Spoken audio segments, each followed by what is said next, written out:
Namaskar. You are listening to Vigyan Ki Awaaz, a podcast series brought to you by Media for Community Foundation, supported and catalyzed by National Council for Science and Technology Communication. On Vigyan Ki Awaaz, we bring to you the latest innovations in technology and science from around the globe. We also get to you the latest from Indian labs working relentlessly to improve the quality of your life.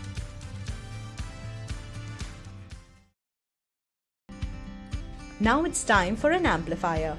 In Amplifier, we showcase the work, research and innovations of CSIR, ICAR and their dynamic national laboratories famous for cutting-edge research and development, knowledge base in diverse science and technology areas.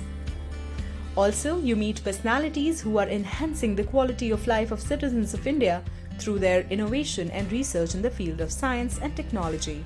Scientists who are developing sustainable solutions and capacity building to fulfill dreams of all Indians.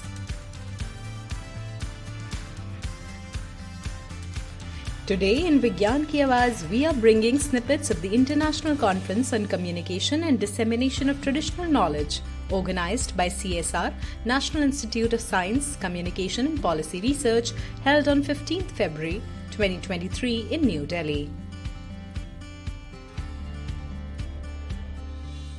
I'd request Professor Ranjana Agarwal, Director CSI NISPER, to deliver the welcome address.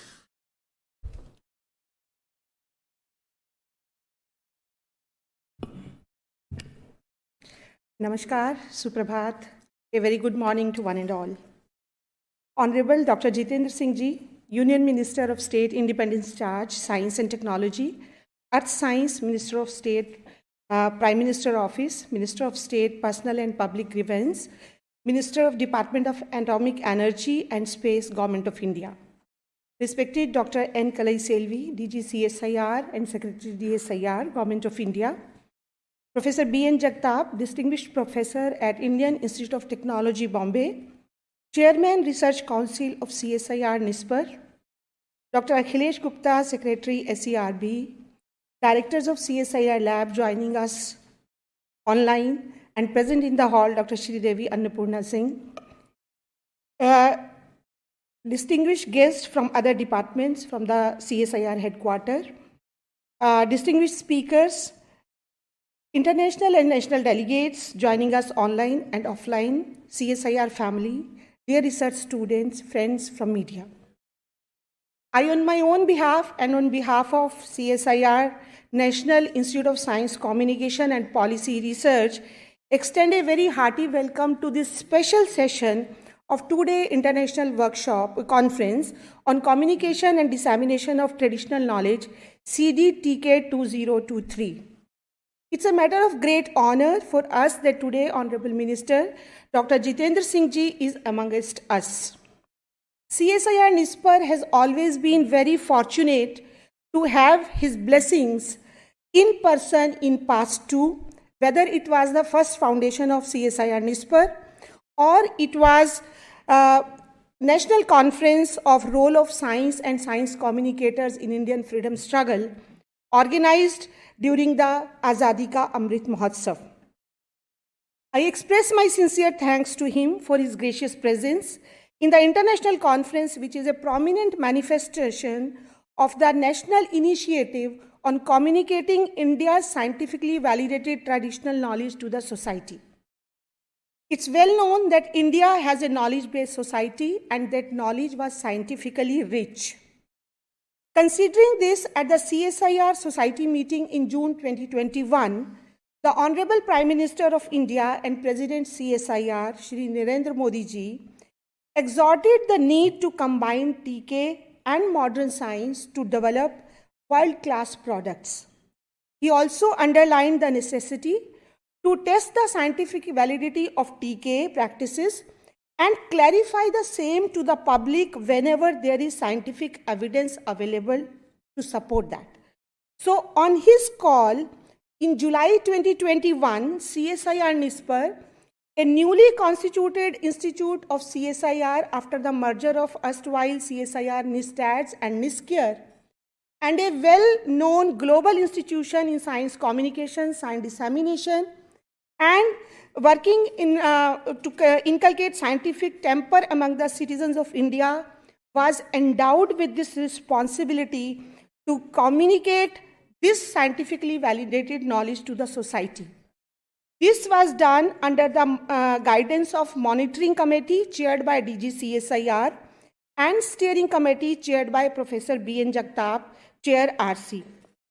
Though CSIR NISPER has always been actively involved in the conservation and promotion of traditional knowledge, be it scientifically a scholarly journal, Indian Journal of Traditional Knowledge, which is a peer-reviewed journal, or the documentation of India flora, fauna, and minerals in the form of Wealth of India, or conceptualization or initiation of TKDL as a activity in the CSIR NISPER. Now it's a full-fledged, globally acclaimed unit, an independent unit of headquarters.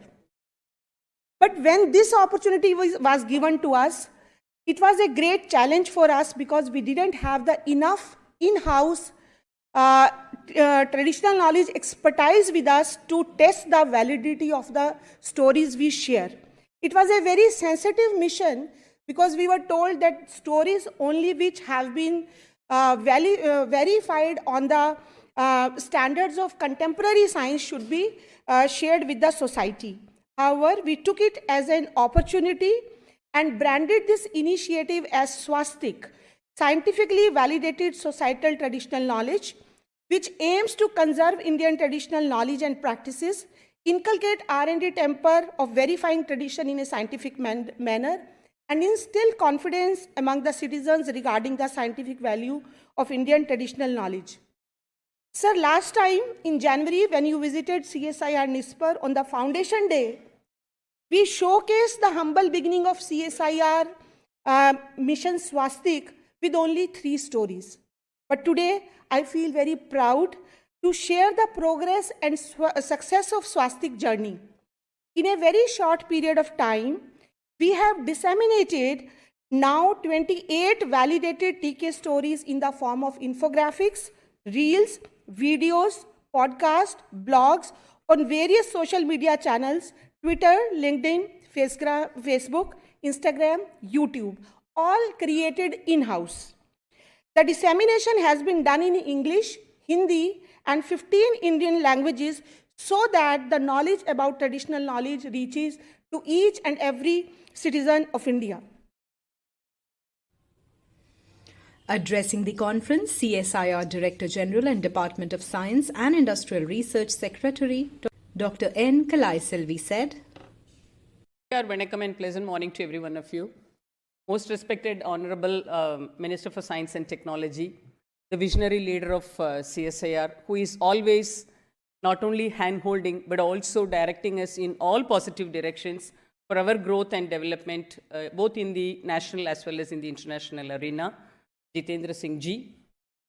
My CSIR family, esteemed delegates of this international conference, my other good friends from press and media, good morning to each and every one of you.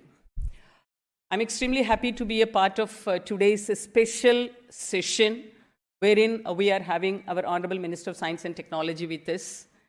And without any hesitation, sir, along with Dr. Ranjana, I'm also extending a very, very warm welcome to you. And we are extremely happy to have you with us. And our sincere thanks are due to your presence here.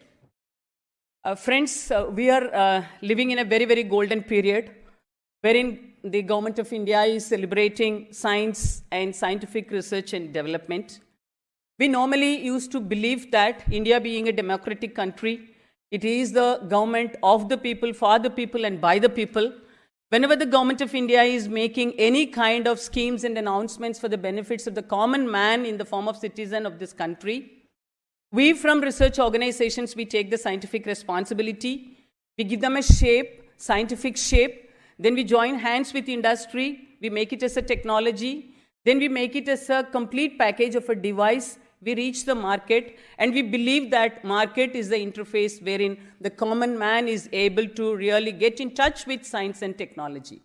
So for any scientific PI, principal investigator, or for any researcher, I think the journey ends there, because the moment my product reaches the market, I'm so happy, I'm getting celebrated, and I feel so really having a feeling of having done something really great.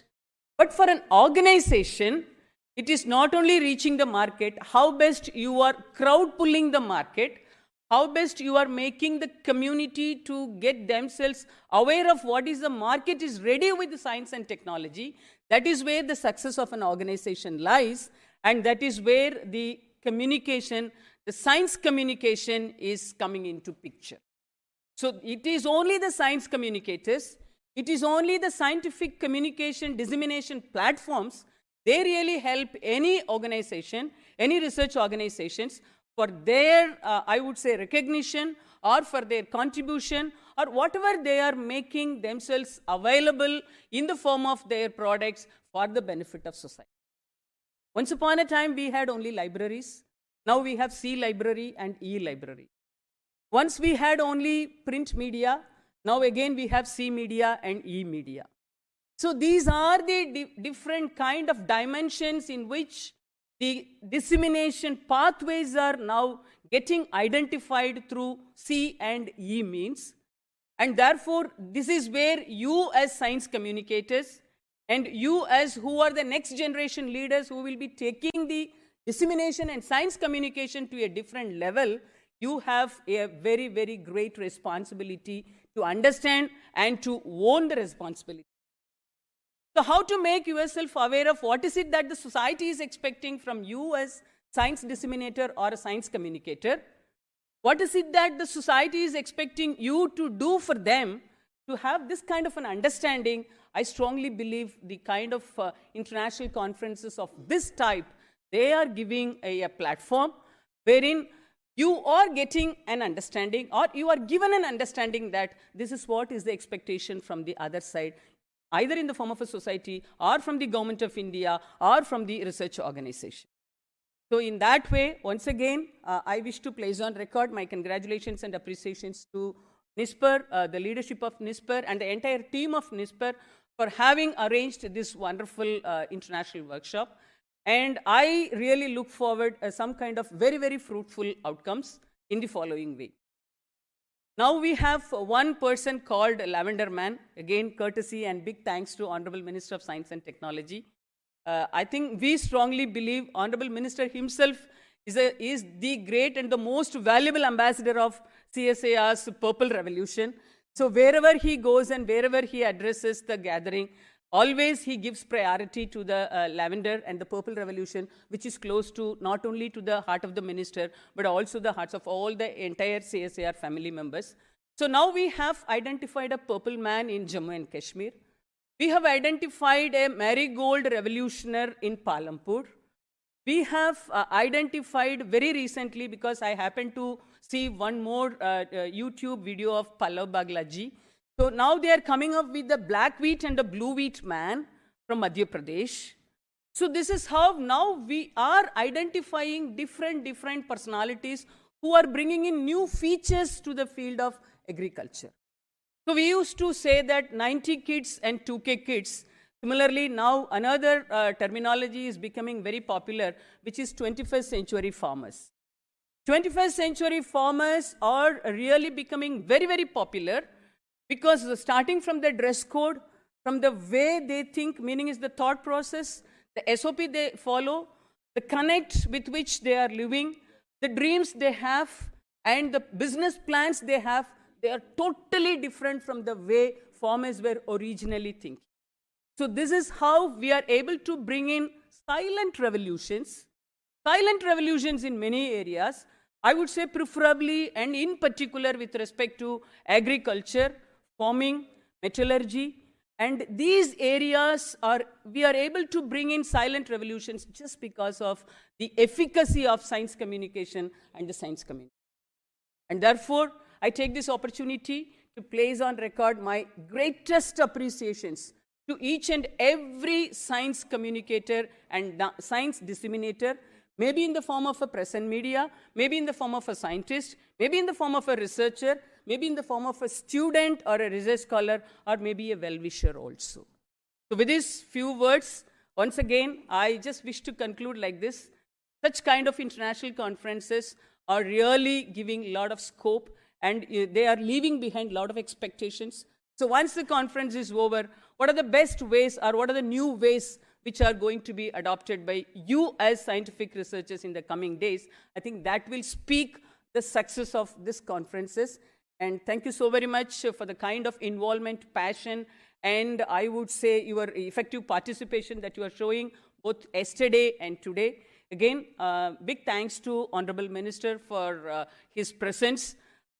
He is fully packed with tightly arranged schedules of tour as well as meetings, but then he was really, really kind enough to spare his valuable time to spend with us and to make us to feel very, very great about it. Maybe for NISPER, this is a conference. For our Honorable Minister, again, it is again a kind of an occasion wherein he can really encourage us. But for an organization like CSIR, it is a historic moment. So thank you very much for making this historic moment with your presence. Thank you one and all. Seated on the dais, Director General CSIR, Dr. Kalai Selvi, Director NISPER, Dr. Ranjana Agarwal, Dr. Jagtap. I can see the members of the faculty, delegates, all those who have connected with us this morning online, ladies and gentlemen.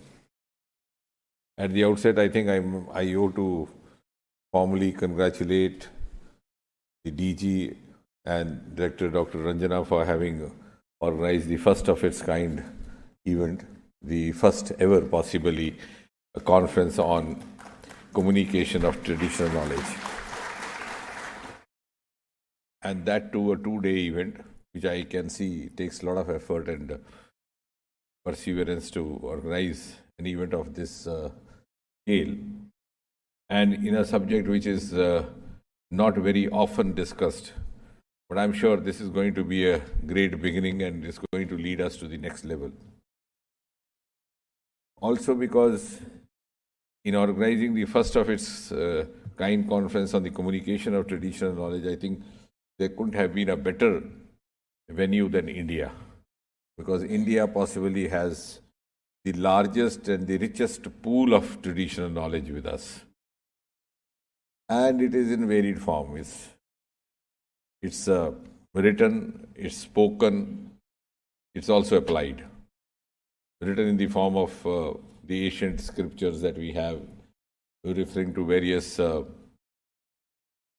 scientific deeds, achievements, works, which may not be directly referred to as scientific, but they have a strong scientific undertone. Spoken, which have gone from generation to generation. Some of them have reached us, some of them not, but I'm sure a dedicated institute which is focusing on traditional knowledge will also be able to discover what has not reached us. And third, of course, the applied, the various monuments that we have before us. Suddenly, when I was listening to them, it occurred to me that way back, I think in 2001, we had a huge cyclone in Odisha. And incidentally, I happened to be there in Bhubaneswar. And everything had turned topsy-turvy. The electric poles, the telephone holdings, many of the buildings had developed cracks. Virtually everything was upside down, except one structure, that was Konark Temple. And incidentally, it occurred to me, and I shared it with some of the friends there. I said, this is an object of research. What has made it stand? An ancient structure several centuries ago. Did not move a single bit. In fact, we went to see it soon after the cyclone. So I think these are some of the scientific inputs for a serious researcher who wants to have the optimum combination of knowledge from different sources. But how best to utilize this, that is the challenge. And sometimes the problem arises when we adopt in our over-enthusiasm an approach which becomes self-defeating. Either we get carried away by the ancient structure and we start singing songs, hymns or worshipping it, and then, the scientific world looks up to us with some amount of skepticism and doesn't take us seriously. Or the other way around, when we get too much carried away with the modern tools of scientific research and tend to negate all that has been left by the traditional workers. So I think biggest challenge for anyone who is engaged in this scientific work of this nature in this field is to how to draw an optimum balance between the two, so that we do not overdo what we have inherited and thus make it little an object of not being taken very seriously. And at the same time, we don't get carried away what we have at hand discovered with us through modern tools and tend to negate everything else that was left by our ancestors. So what I'm saying is that this is also a great humbling experience if we integrate together. That also gives us, or keeps reminding us, keeps pinning us that it's not me alone. It's me plus him. Then I become, richer in knowledge, richer in my work, richer in my outcomes. And therefore, I once again congratulate also NISPER and the director. This Swastik is one good initiative which is going to validate and also document some of the stories which are related to societal traditional knowledge of the books that I carry 2 books with me always while traveling on road. So I said this book I'm going to carry so that I'll read the success stories and maybe I also try to become one day a successful man like them. Thank you very much. Now time for amazing science facts. The solar system was formed about 4.6 billion years ago. That's all for today. For any suggestions or feedback, do write to us at mediaforcommunity@gmail.com. This podcast has been produced by Ashish Tiwari. Now time for amazing science facts. Did you know planetary surface temperatures tend to get colder the farther a planet is from the Sun? Venus is the exception, as its proximity to the Sun and its dense atmosphere makes it our solar system's hottest planet. That's all for today. For any suggestions or feedback, do write to us at mediaforcommunity@gmail.com. This podcast has been produced by Ashish Tiwari.